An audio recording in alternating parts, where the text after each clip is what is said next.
मेरा जूता है जापानी, ये पतलून इंग्लिस्तानी, सर पे लाल टोपी रूसी, फिर भी दिल है हिंदुस्तानी। हेलो दोस्तों, ये गाना आपने सुना होगा।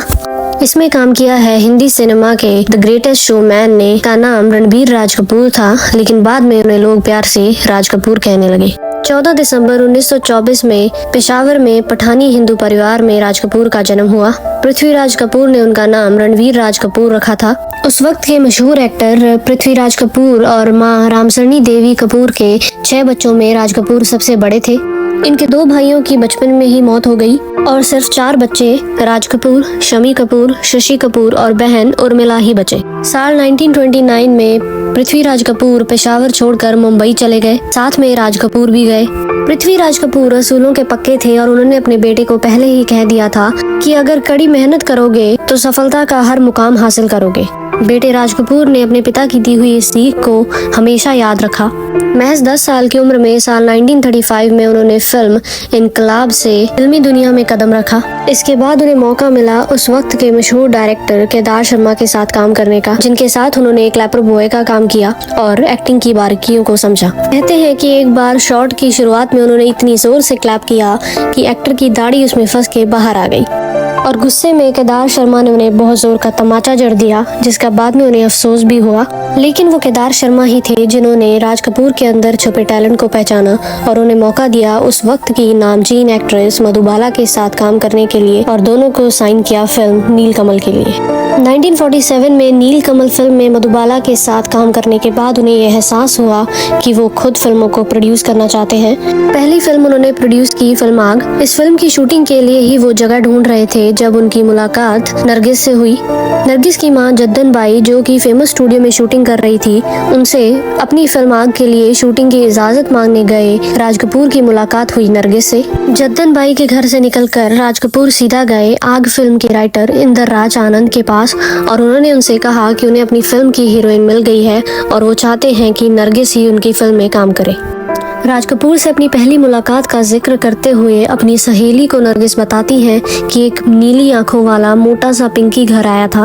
1940 और 60 के दशक की बॉलीवुड की सबसे पॉपुलर और खूबसूरत जोड़ी थी नरगिस और राज कपूर की। दोनों ने साथ में 16 फिल्मों में काम किया। 6 फिल्में इसमें जो नरगिस ने की वो सिर्फ और सिर्फ राज कपूर बैनर्स के अंदर ही थी। दोनों ने बहुत सारी हिट मूवीज दी, जैसे कि आह, आग, अंदाज, श्री 420, बरसात। 1951 में आई फिल्म आवारा की शूटिंग के वक्त दोनों करीब आ गए और इसका जिक्र करते हुए नरगिस ने अपनी दोस्त नीलम को बताया कि पिंकी अब मेरे साथ तरोताजा दिखने लगा है। उन्होंने ये भी माना कि वो अब राज कपूर को पसंद करने लगी थी। राइटर मधु जैन की किताब द कपूर्स के मुताबिक जब आर के स्टूडियोज में पैसे की कमी हुई तो उन्हें सपोर्ट करने के लिए नरगिस ने अपनी गोल्ड की चूड़ियां बेच दी। कहते हैं कि बरसात फिल्म आने तक नरगिस कपूर खानदान की बहू बनने के सपने देखने लगी, लेकिन नरगिस से मुलाकात से पहले ही राज कपूर शादीशुदा थे।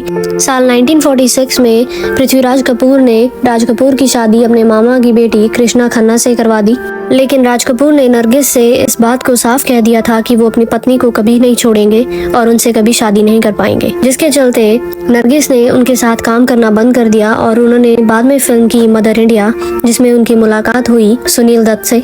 इस फिल्म का एक सीन करते वक्त एक हादसे में सुनील दत्त बुरी तरह जल गए नरगिस को बचाते हुए, जिसके बाद ये दोनों करीब आ गए और 1958 में इन दोनों ने शादी कर ली। लेकिन कहते हैं कि राज कपूर कभी नरगिस को भूल ही नहीं पाए। अपनी बायोग्राफी खुल्लम खुल्ला में ऋषि कपूर ने इस बात का जिक्र करते हुए बताया कि कैसे उसके पिता राज कपूर रोज शाम को शराब पीकर आते और बाथटब में बैठकर जोर जोर से रोते नरगिस को याद करते हुए। इनका रिलेशन करीब 9 साल तक चला, लेकिन इसके बाद राज कपूर का नाम वैजयंती माला और पद्मिनी से भी जुड़ा, जिसे तंग आकर करिश्मा कपूर ने एक बार घर तक छोड़ दिया और अपने बच्चों को लेकर अपने पिता के घर चली गई। राज कपूर किसी तरह मनाकर करिश्मा कपूर को घर वापस लेकर आए और उन्होंने ये उनसे वादा किया कि इसके बाद वो कभी भी वैजयंती माला और पद्मिनी के साथ काम नहीं करेंगे। लेकिन जहाँ तक बात आती है आर के स्टूडियोज की, तो नरगिस भी कहीं ना कहीं उसकी साझेदार थी। आर के स्टूडियोज नरगिस राज कपूर का एक बैनर था।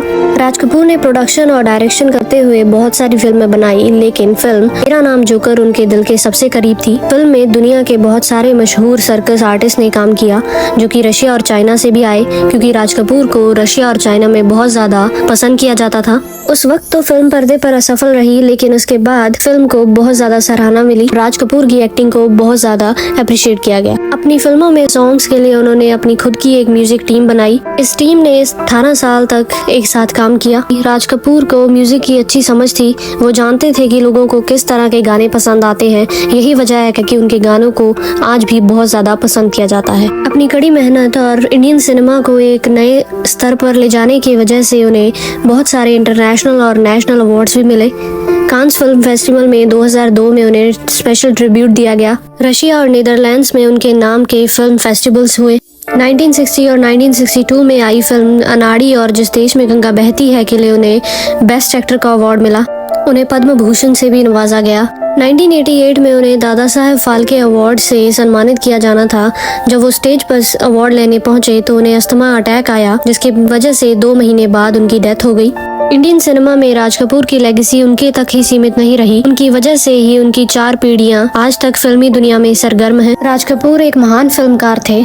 उनकी फिल्मों की कहानी उस दौर की फिल्मों से कुछ जुदा होती और उन्हें भीड़ से अलग करती, साथ ही उस वक्त के समाज की सोच पर सवाल उठाते हुए दर्शकों के दिलों में एक छाप छोड़ जाती। तो ये थी कहानी राज कपूर की क्लैपर बॉय से इंडियाज ग्रेटेस्ट शोमैन बनने की।